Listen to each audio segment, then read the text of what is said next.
All right, friends, I'm here with my friend Daniel Roby, who is the CEO of Austin Street Center right here in Dallas, Texas. In just a few minutes, I'm going to have you tell them a little bit more about what's going on at Austin Street. But I just want to welcome you to this first time we've ever done this. This is our Cultivate Podcast, where we're talking about what it looks like to cultivate a life with God, where the Holy Spirit can grow good things in us and around us. You know, one of the first Christian pastors, Paul, gives that list of 9 things that we call the fruit of the Spirit: love, joy, peace, patience, kindness, goodness, faithfulness, gentleness, and self-control. So here at Highland Park United Methodist, we're spending the whole school year talking about those things. And Daniel, I just wanted to grab a handful of people, 9 people throughout the year, and just have a conversation about one of those 9 things. It's going to be fun. Looking forward to it. Here. Yeah, me too. And so we're going to talk about what it looks like to cultivate a life of love. And you strike me as someone who is trying to cultivate that kind of life.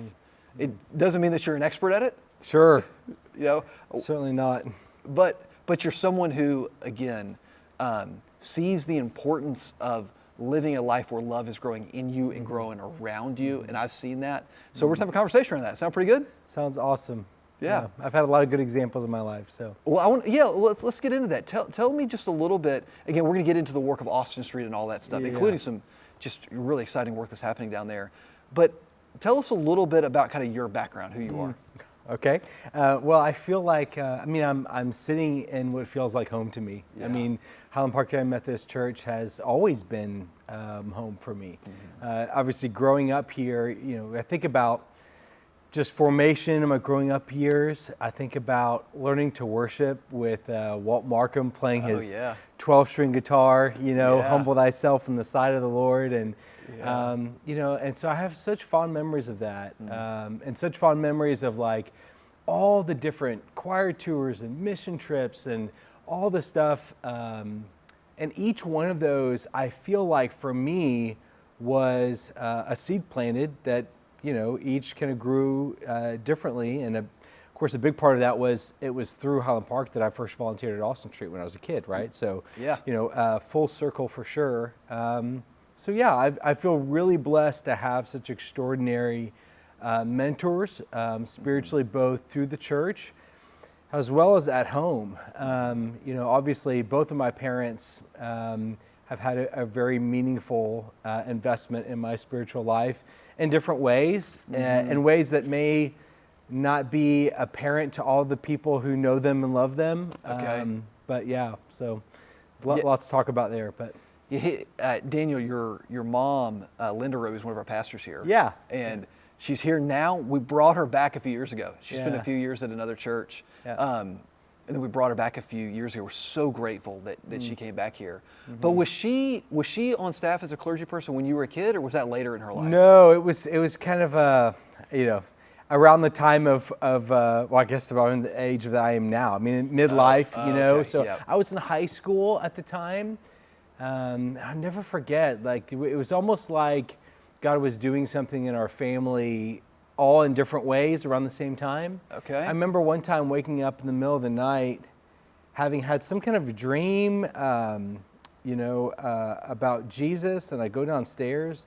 My mom's in the kitchen. I'm like, "What are you doing here?" She was like, "Well, I had this dream of this overflowing vase, and I feel like there's maybe something spiritual in it." And so we sit here having a conversation with my mom at 1 o'clock in the morning in the kitchen. That's wild. And it's kind of like, it was just kind of an unusual time where I felt like God was growing our family in different ways. So. Oh, that's pretty neat. I mean, we're talking about cultivate, all of that agricultural metaphor and all that stuff. I'm preaching this Sunday on the parable of the sower.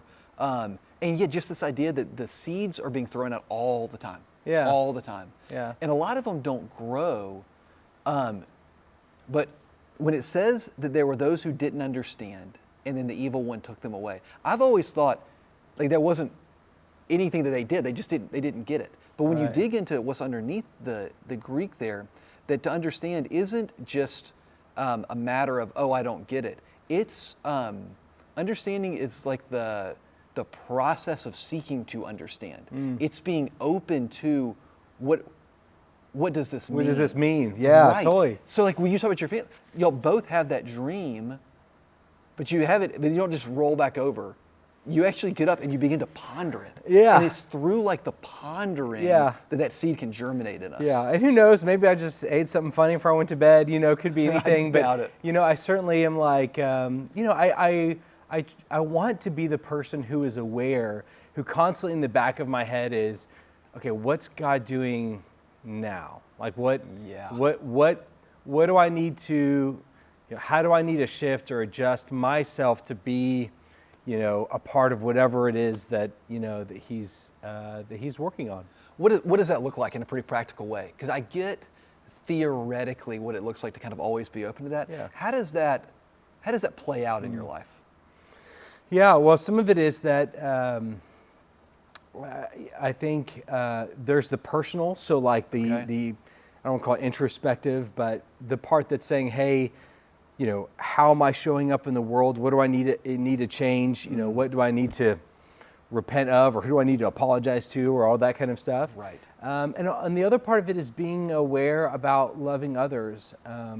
I just the other day, our accounting team, wanted to go to lunch. They wanted to talk about some things. We'd never gone out to lunch with them before, and so I needed to invest in that. So we went to a place, but on the way in, there was a guy who was, really, really beat up, and he was sleeping on the sidewalk at the door of the restaurant we were going into. Okay.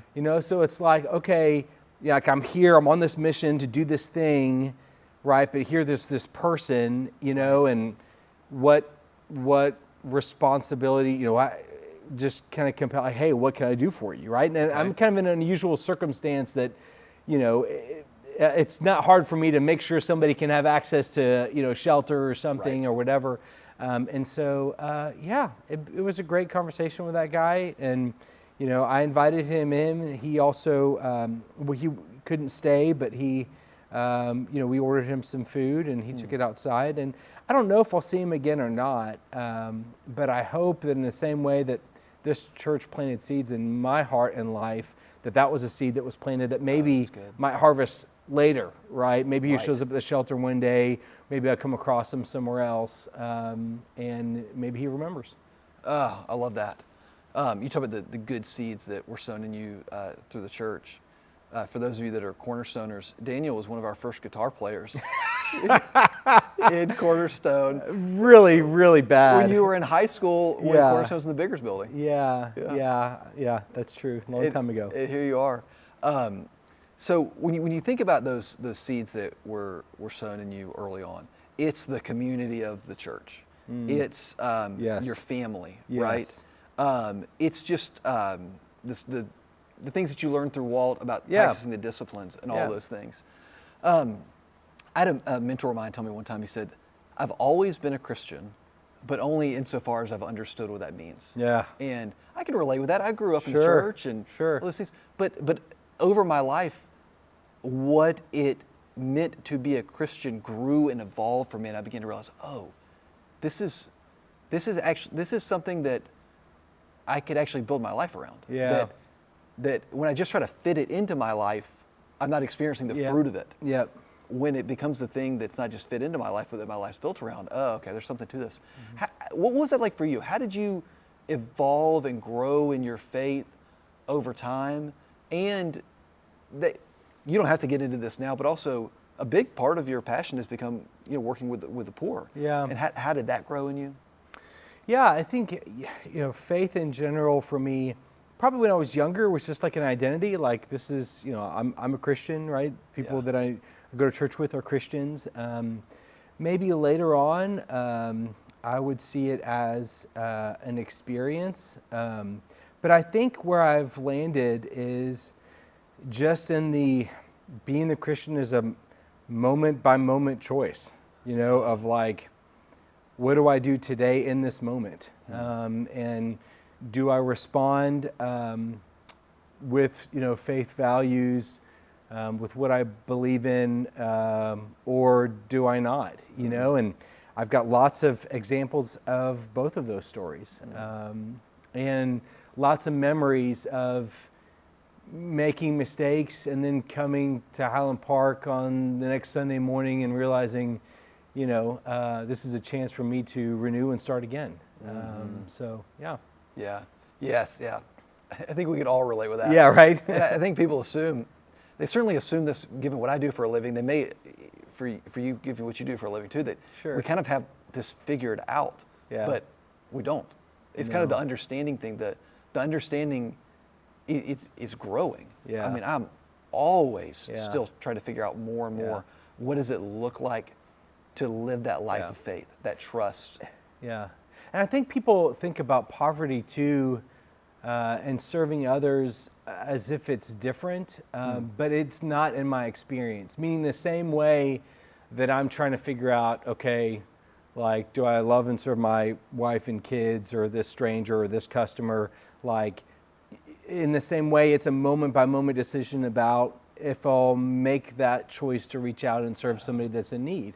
I have a lot of people who, have talked to me about like, oh, that's great that you're called to serve the poor because I've been doing it for so long. But I feel like that calling is just a day by day experience and choice. When I see the next person, because I could go to Austin Street every day and choose not to engage, love, and serve the people that are there. I could make that decision. I have to be intentional every day that says, hey, I've got meetings from 8 o'clock in the morning till 6 o'clock at night, back to back. I could do all of that and not spend time with people who are there. So I have to make intentional effort that I start and end every day or almost every day with going in the shelter, making sure that I will sit down, talk with somebody, and make sure that I don't get disconnected from what is such a critical mission, and not just the serving part of the mission, but the seeing the human being that's sitting across from you, and just being in that space together. Okay, I would have never thought about that, Daniel. That you're right. You could make the decision to just run a really great organization, that is serving the poor, which is great, and you could go home and feel good about yourself and all of those things. Yeah. But if you just ran a really great organization that was serving the poor, there would still be something missing in your discipleship and the call that He has for us. That it's your call is fulfilled not just by sitting in your office running a great organization, but it's sitting with that man or that woman, seeing them as a human and just being with them. Yeah, I feel most alive when I'm spending time with someone who has significant need, and I think I say alive, I mean spiritually alive, right? And I think I feel that way because I identify with that spiritually, right? Like I recognize that spiritually I have nothing to offer in and of myself, right? It's the grace of God that gives us the ability to have a relationship with Him, and so I'm just like. Every time I see somebody who doesn't have anything, I'm like, oh, like this is like we're in the same space, and this may be financial and this may be spiritual, but we're in the same space, and it reminds me of that, and I think I find comfort in that, and I enjoy that. And when did you start discovering that? That these relationships are, like John Wesley uses the language of means of grace, like a means by which God's grace is being poured. When did you begin to discover, because you're kind of hitting on two things. One is our responsibility to serve people, but two is that there is blessing that we receive in those relationships. When would you say you started to get a sense that, like that maybe not only was God calling you into this kind of life, but that there was great joy found in it also? Yeah, it seemed, I would say, in some ways, the experiencing God's presence while serving somebody that is in a lot of practical need, that almost came first. But meaning before, I felt like I understood the same thing about my relationship with God. Oh, okay. And I don't know why, but I think it was just as a kid, and I don't even know if I have a specific, age or date, but things as simple as when my mom and I used to make, little brown bag lunches that we'd keep in the car and pass out to somebody, those interactions. And really, I think it was a part of my confirmation class when we went into a church in South Dallas, and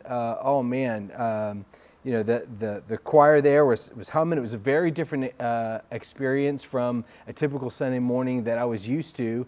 And so it was all those things I think were things that helped me to come alive to this kind of moment by moment journey of serving others and enjoying being around people who may have had a different life experience than I had and grew up differently. And but it's just like every person I get to meet, I feel like I learn a little bit more about myself and a little bit more about God.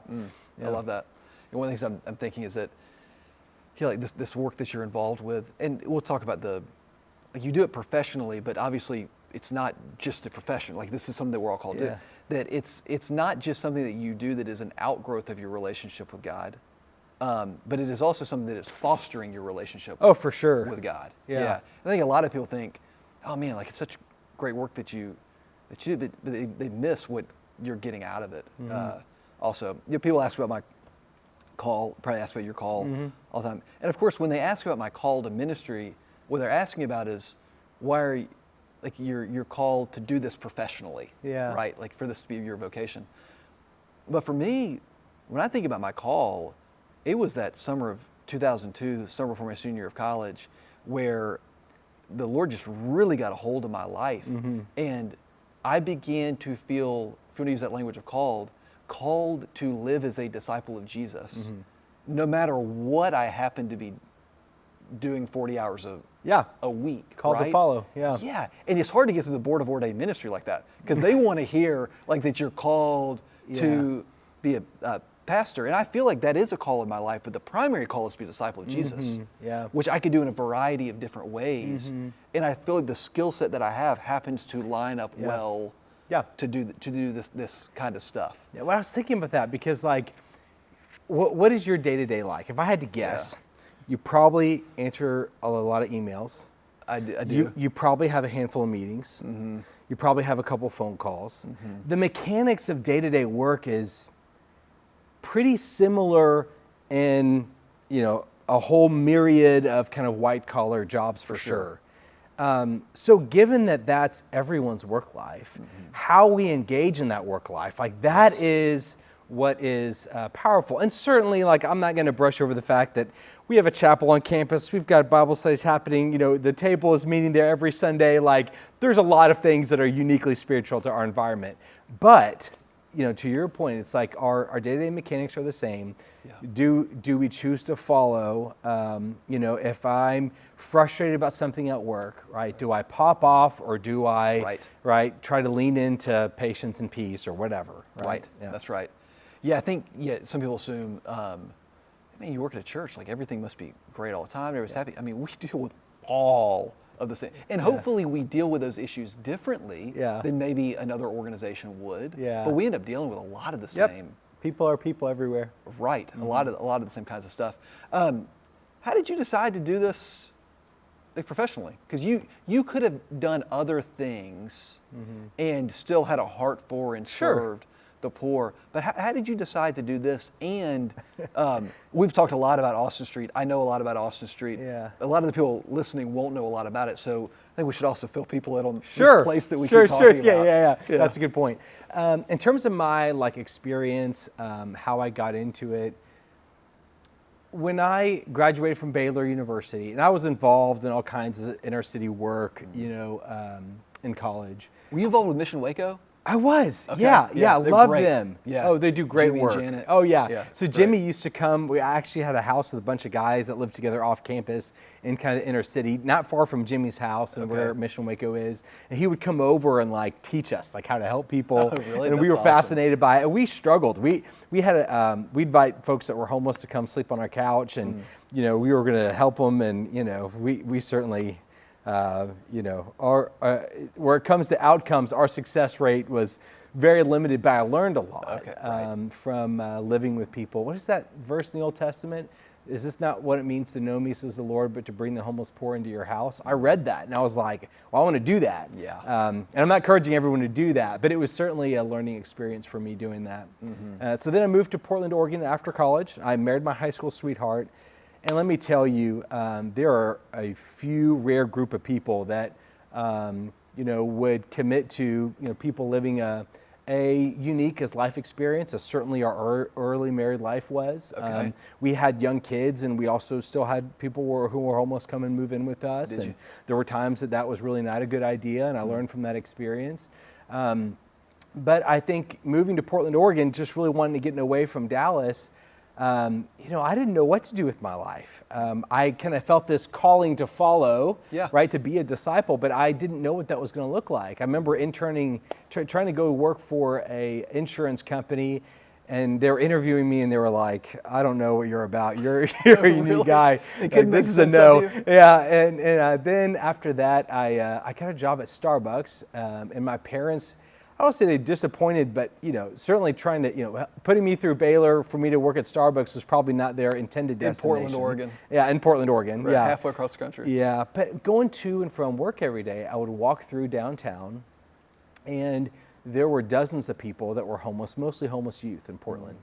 And I would stop and get to know them, and then Starbucks realized that I was maybe uniquely able to help manage people that were homeless that were frequently coming in. Okay. And that turned into them inviting me to a drop-in center. This is the homeless youth, because I play hacky sack with them before and after work every day. And then the guy running the drop-in center said, "Hey, I'm going to retire. I'd like you to take over. Would you consider doing that?"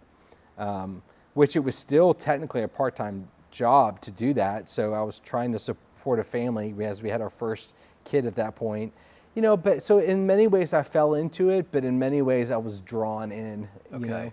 If that makes sense. Oh, it makes total sense. I mean, it's that that push and that pull. Yeah. That like you feel yourself like being pulled towards something, Yes. but you're also kind of pushing Yes. towards it at the same time. Yeah. But then God opens up those kinds of doors. Yeah, that's right. Yeah. That's yeah. right. And then you came back down here. You've been back in Dallas how long? Gosh, since 2012. So Okay. it's been a while. So what is that? Yeah, 12 years. Yeah. That's when we came back. We came back to Dallas in 2012. Austin Street Center is it love that sounds place. cliche, but it's true. It's like a bright shining light in our city. I mean, I think so. It really is. I mean, it's one of these Yeah.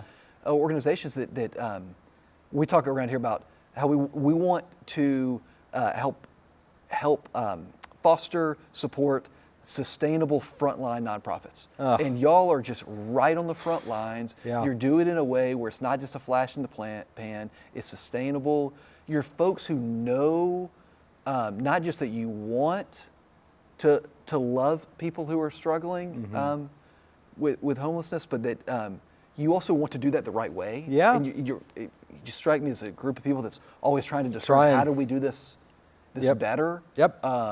It's not like you think that you got just a formula, and everybody, Yeah. but you do have formulas that seem to work, but you're always Sure. molding, adapting, shaping. I'm saying more about Austin Street than you are, and you're the expert. No, this is great. So what do you love about it? And also, just what are y'all doing? Because this is something everybody in Dallas should know about. Yeah. People think of Austin Street Center typically as a homeless shelter, and it is.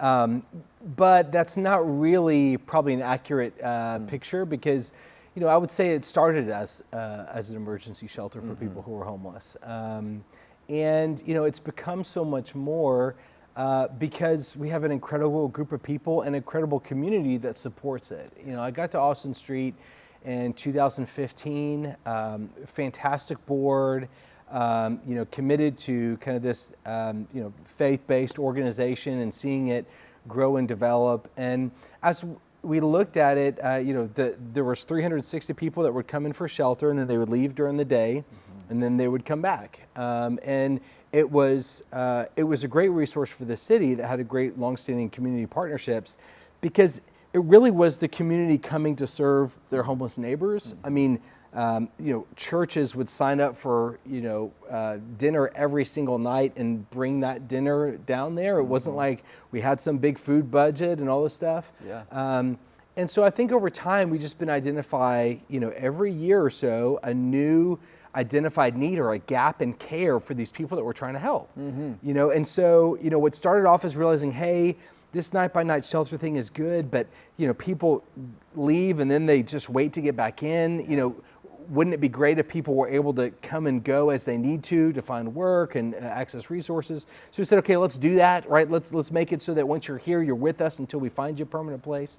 And we quickly realized that, gosh, well, we really need more housing for people. So we partnered with other organizations and joined a continuum of care of nonprofits serving the homeless to try to increase access to housing. And then we realized, gosh, well, there's a transportation issue. People are trying to go from Austin Street to Parkland to the bridge to the Stew Pot, and how are they going to get to all these places? Yeah. I'm like, well, why don't we just get a bus and start driving it around to all these folks? And now it's like over 3,000 people a year doing over 26,000 rides on this kind of connector project, transportation program. And, so it just keeps happening that we identify these needs and trying to figure out, okay, well, who are the partners that we can get to do this? Because Austin Street can't do it alone, and we're not going to try to do it alone, right? We're going to say, hey, is this a public-private partnership? Is this another nonprofit teaming up together?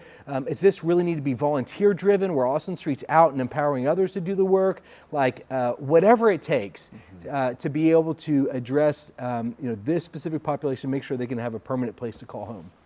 Yeah, the fact that it's Austin Street Center, not Austin Street Shelter, like you said, is a huge distinction. Yeah. And a lot of people still call it Austin Street Shelter. Yeah. In fact, you're not going to like this, but I was Googling, I didn't know what your official title was. Okay. So I was going to pull up your website.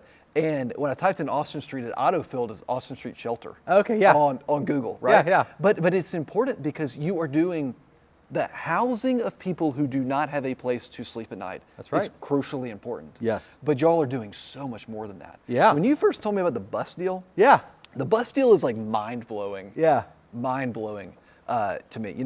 Daniel, we've known each other in passing for a while, but so I went down to just spend a little bit of time at Austin Street not long ago. One, I just wanted to get to know you better and spend time together. But it was also there that you told me about this bus thing. Yeah. And it is just the perfect example of, hold on, these folks can't, there's no means for them to get around. That's right. So why don't we create a means for that? You didn't dream that up in like a visioning session with the board. It's just, here's a need. Yes. We should probably do what we can to meet that need. Yes. Who else can be a part of this? And then stuff happens. Yeah. It's not simple as in it's easy to do, but it's simple as in we just need to meet these folks. Yeah. You know what I love so much about that program is because it's so valued by the broader community. You know who funds that program?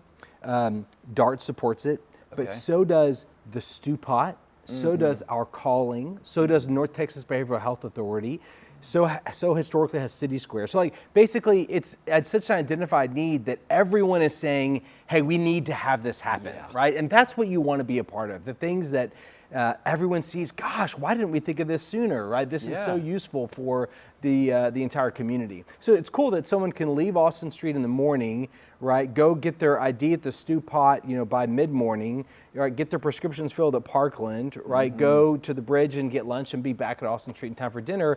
I mean, that's a pretty helpful, resource to be able to have. And before this existed, they couldn't. They couldn't. do that. They were literally, I had a guy in a wheelchair wheeling himself a mile and a half from Austin Street to another provider in the middle of August. Yeah. Like, as a W amputee, it's just like, well, this clearly doesn't make sense. And sure, there's, bus fares and people did that, but people would have to, go through security, wait to see a case manager, ask for a bus ticket. We have to see if we have a bus ticket, document, is this a legitimate reason to give a bus? I mean, it was just really way too much. The buses are a literal answer to prayer. Yeah, to people. yeah, people it is. Literally prayed for these absolutely. kinds of things. All right, so you got somebody who they've got like a little bit of a desire kind of burning in them, saying, "Yeah, I love our city, but I just kind of run around certain pockets of our city," and they're feeling a little bit of a burning inside of it. Maybe I need to get to know more people in our city that don't maybe look like me or don't have lives like I do and all those things. What's like a step towards that? A step between where I am now and inviting somebody to sleep on my couch. Yeah, you're right. What's the step in between there? Well, this is like my absolute favorite thing. I mean, if I had to narrow down like what I really feel called to, it's just like bringing people that have significant need and people that maybe had a very different experience, like together, like that's where all the beauty happens, right? So like we are very much in need of people to come and spend a couple of hours, a week, a couple of hours a month to serve. Whether that's like serving a meal, or whether it's people saying, you know what, I'm gonna learn about this chaos of the front desk, where you've got all these people kind of coming up to you, and I'm going to pass out soap and towels to people who are trying to take a shower or trying to need this or that. And these experiences are so powerful because you get to know by name somebody who is that person that you pass by in your car on the way to work, that's sleeping on the sidewalk. You get to know them, and then you realize, oh gosh, like, interesting, like this, I found out this person grew up in Lake Highlands. I live in Lake Highlands. Right. I found out this person went to Highland Park Methodist Church. I go to Highland Park Methodist Church. Right. I find out that this person, worked as a minister, worked as a stockbroker, worked as a teacher. All those things I just mentioned, those are all true. I know by name specific people that I grew up in with this church that have stayed at Austin Street Center. People that I went to elementary school at Moss Haven Elementary that have come to Austin Street Center for shelter. So a lot of times we think, oh man, it's this other out there, and it's oftentimes so much closer to home than we realize, and it reorients us to the challenges we face as a city, and it reorients ourselves to, okay, well then, what's my part? What's my part? Right. So very practically, what does somebody do? If they want to, they're feeling that sense. Well, but before I say that, let me say this. One of the things again that you're kind of picking at that I think is so important is it's double. One, there are legit needs. Yes. That are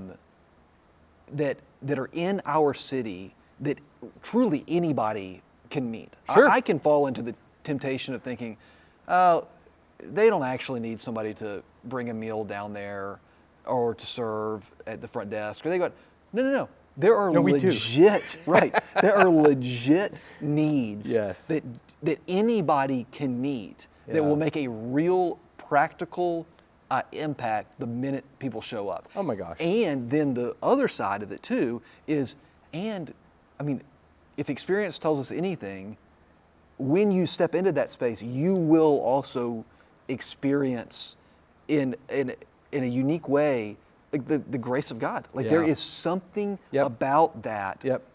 Both of those things are true. So we all should be open to God calling us into these kind of spaces. So if somebody wants to respond to that call, what should they do? Well, first thing, austinstreet.org and sign up to volunteer. You literally can click on the button that's there. It'll direct you to our volunteer page that allows people to sign up for a whole host of shifts. So please come and volunteer. But secondly, like you may say, hey, I'm not able to do that in this season, for whatever reason. And so it's like, hey, you realize, go to our Amazon wish list, right? There are towels that we need. There are, cleaning out your closet. There are, men's shoes, jeans, like all these in-kind things that maybe you travel for work and, you've got all these hotel shampoo bottles. We use those. You could use those. I know. Right. And so all those things are enormously helpful. And maybe it's like, hey, I just want to make sure to come to Austin Street's next, luncheon or event, or I want to be able to, share something on social media, or any number of things. We're putting together right now an IT committee and are trying to find IT professionals who would volunteer for a couple of hours a month just to give us advice on, are we thinking through the things that we need to for the future of Austin Street? Are we, how is our office running? Things that you would not necessarily realize that someone's professional expertise could be very valuable as well. Oh yeah, I didn't even think about it on that front. What do you think? It's hard because you've always been kind of running around in these circles. Like you talk about your mom and your dad kind of introduced you to this kind of stuff early. What do you think, or what do people tell you are the biggest obstacles to taking that step of driving a couple from our church, just a few miles south, showing up at Austin Street? What do you think slows people down from making that commitment? That may not be a fair question because most of the people that you're talking to down there have made the jump. Made that jump. But I can say, at least with the conversations people have had, because I'm super curious, and always talking to people about it. And I think it is so natural. There's so many demands on us as people, right? We've got work demands, we've got family demands, we've got a culture that just is kind of go all the time. And so, we kind of are in our routines, right, of what we do. Right. And then we may be in a place where we feel like, oh gosh, like I'm really struggling with like, what's my purpose? Like I'm going to work, I'm just doing this stuff, but I'm like, and it's in that moment that I think is an opening for people to be like, maybe I'll reach out and see if I can volunteer for a couple of hours. And that's the thing that, our biggest competition, if you will, is not another nonprofit. Our biggest competition is, the TV screen or the normal day-to-day busyness that keeps people from saying, hey, I want to do something to impact someone that has need. So that's I think our biggest barrier to overcome is how important this message is. And I think in our highly technological world of social media and everything, it almost reinforces that. I think if you were to go back a couple of generations, there seemed to be a kind of civic awareness of like, hey, we've got to do this. And I think we just have to be all that much more intentional to say, this is the kind of people we want to be. Yeah, I think that's right. And I don't know how much it's easy to blame stuff on the pandemic. Yeah, right. But I think we are kind of more aware of how we're spending our time. I think a lot of us really enjoyed kind of the slower pace of life. Yeah. And I look at my own schedule. The things that I have picked back up are the things that I really like. I don't quite know how to articulate it, but we're all back to being just as busy as we were. Yeah. But it seems like I am at least sensing that we haven't picked back up kind of our volunteer spirit. That we set down during that. And maybe that had already been waning before the pandemic. I feel like a lot of things with the pandemic, it didn't create them, it accelerated them. Sure. I think we had already kind of as a city. That's one of the things we'll be talking about a lot around the church soon is kind of regaining that volunteer spirit that we have. Yeah. Austin Street's a place that people could show up. It is. And, I think we're starting to see it come back in terms of like, corporations and businesses are increasingly interested to volunteer. I think what I'm looking for is like, where's the army of people that says twice a month I'm going to show up for a couple of hours? Like that individual commitment, I think is really where the opportunity is, and I think where the life change is. And I think that people really don't realize, and again, I'm one of those people, don't realize the substantial impact that somebody can make by showing up an hour 2 times a month. Obviously you may end up feeling more called into more time and things like that, but you really can make a real difference by just showing up. You can change someone's life. You can change someone's life with a couple hours of your time. Yeah, that's amazing. It's amazing how, especially when you're coming in as a volunteer, you're not coming in with any preconceived notion or anything else, and so you see that person, you're coming in fresh, and so you have a level of compassion that may surprise you, that comes out in you when you're in that environment. Yeah. Okay, which is all about what we're talking about with this whole idea of cultivating a life where these things can grow. Where if you look at those 9 things, again, I think the metaphor he uses with the fruit is not work really hard to get better at love, joy, peace, patience, kindness, goodness, faithfulness, gentleness, and self-control. Yeah, do what you can to grow in those things, but also recognize, really at the end of the day, I've spent the majority of my adult life trying to get better at those things and failing miserably. Yeah. But that is fruit that the Spirit can grow in us. Just like, if I'm trying to grow a tomato plant, I can't make the tomato grow, but I can create an environment where growth is more or less likely to happen. That entering into relationships with people that are different than us, and in particular people that have a need that we can be a part of meeting, that helps to cultivate a life where, if we're looking at this one fruit, where love can grow in us and around us, right? Because a lot of times we show up thinking, man, I'm here to meet the need. It's so cliche, but it is so true. And we find out, my needs are being met here. You're right, every time. We didn't talk about a lot of the stuff on this list. Okay. But that's okay. But there's one thing that I wanted to get your thoughts on. John Wesley was the founder of Methodism, famously was very, very focused on personal piety, but also works of mercy, and works of justice. And I mean, it's not like he made this up. What did Jesus say? It all hangs on two things, loving God and loving people. Yeah. And I've often said that Wesley would frequently say, there's one reason why rich people don't care about poor people. Mm-hmm. It's because rich people don't know poor people. Mm-hmm. And I said that recently, and then I thought, I've been saying that for a while, and it's been a while since I've actually checked to make sure that Wesley actually said that. Mm-hmm. You know what I mean? Like, you know. So I Googled it, and sure enough, I want your thoughts on this. This is something he said in a sermon. The sermon was called On Visiting the Sick. Mm. One great reason why the rich, in general, have so little sympathy for the poor is because they so seldom visit them. Hence it is that according to the common observation, one part of the world does not know what the other part of the world suffers. Many of them do not know because they don't care to know. It's kind of harsh, but I mean, it may be true.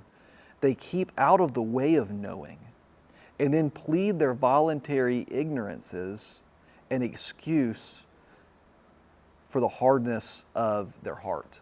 Mm. And I just wonder if you have any thoughts on that. And in particular, if you see on the other side, when the worlds do come together, like a softening of the heart. Yeah, well, I certainly see that. But that reading brings me to something else. One of our greatest volunteers, somebody who's not with us anymore, was a girl, and I think she was about 10 years old. And her name was Izzy, and she was going through cancer treatment, right? So she, no hair on her head, and she just rallied an army of people to come and support Austin Street and make donations. And it just makes you realize that, like, when you experience suffering, you're super empathetic to people who are suffering. And it's one of those things that, you don't want anyone to have to go through struggle, but it is in that moment that there is an opening to recognize the suffering of others. Mm-hmm. I don't know about you. I hate suffering. But as far from it as the next person, but it can be such a gift. Right. And I think, we get the great joy and the great opportunity that even if we're not going through something difficult, we can go enter into someone who is. And in that way, we'll see our own lives transformed. What is that verse? If you spend yourself on behalf of the hungry and satisfy the needs of the oppressed, then surely your light will rise in the darkness and your night will become like the noonday. So what is it about this symbolism? It's like, well, when we go to serve, we end up benefiting, goes all the way back to the Old Testament. Oh, that's beautiful. Mm-hmm. And we talk a lot about like believing the promises of Scripture. Yeah. Like, do we believe that promise? Yeah. That when you do that this is that light rising in us. Oh, that's really wonderful. Yeah. As we kind of wrap up, one of the things that I'm just so grateful for, Daniel, is the opportunity to really get to know you. Yeah. And I mentioned earlier, we got to spend some time together down at Austin Street.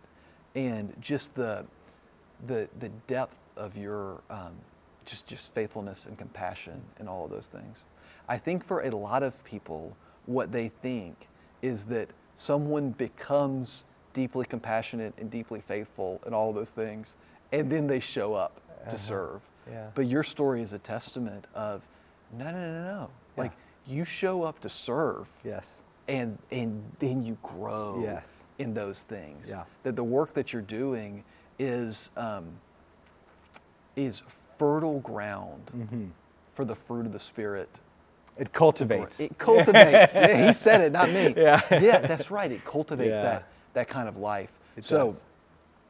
I mean, on behalf of all of us in the city, we're grateful for the work that you're doing. But the work that you're doing is rooted in the man that you are. And it is cool being a pastor at this church to know that this church is part of the environment around you that's planted those seeds that have grown. Well, thanks for saying that. I think that there is an army of frontline people and both volunteers and staff that are the epitome of a great example. And I think that's one of the cool things about being there, is that everyone's there for the same purpose, right? To make a difference in someone else's life. And so it creates a unique opportunity, and I hope we get to see more and more people engage in it. Yeah, likewise. I'll give you the last word. Just, is there anything that you want to share that's on your heart for people that are listening, just about what it looks like to cultivate this life where love can grow in us and around us? It can be about your work at Austin Street. It can just be about you. Any word that's on your heart. I think the biggest thing for me, and I'm not very good at it, so this is something I really struggle with, is about creating margin in our life. To serve, you have to create margin. To spend time reading the Word, you got to create margin in your life. To spend time prayer, it takes margin. And so I think it's just trying to say, hey, where do I have a few minutes that I can stick into a routine that says, I'm going to do this thing. And that's not easy. It takes community to, help support us in that direction. And that's why I'm so thankful for you and for this church that continues to cultivate so that people like me, who was just a ragamuffin kid, can be cultivated into a place of service. In the same way, I know that you guys are doing that for thousands, and we're thankful to be one of the many partners that benefits from that. Thanks, Daniel. And just spoiler alert as we go, those of you that are part of our church, you'll be hearing more about the incredible work that Austin Street's doing, because they've been a partner of ours for a long time. And y'all have got big stuff on the horizon. We do. Really stuff. Excited. I don't know if you're probably not ready to talk about it. No, I can't. Big stuff on the horizon that we are very, very excited to be a small part of the big vision that you're casting down there. Thank you. So we're grateful for that. So I appreciate your time, Daniel. Same. All right. I don't really know how to end this deal. It's the first time we've done this, but God bless. Yeah, God bless y'all. And we'll have another one of these conversations next month. Yeah. All right. Thanks, Matt.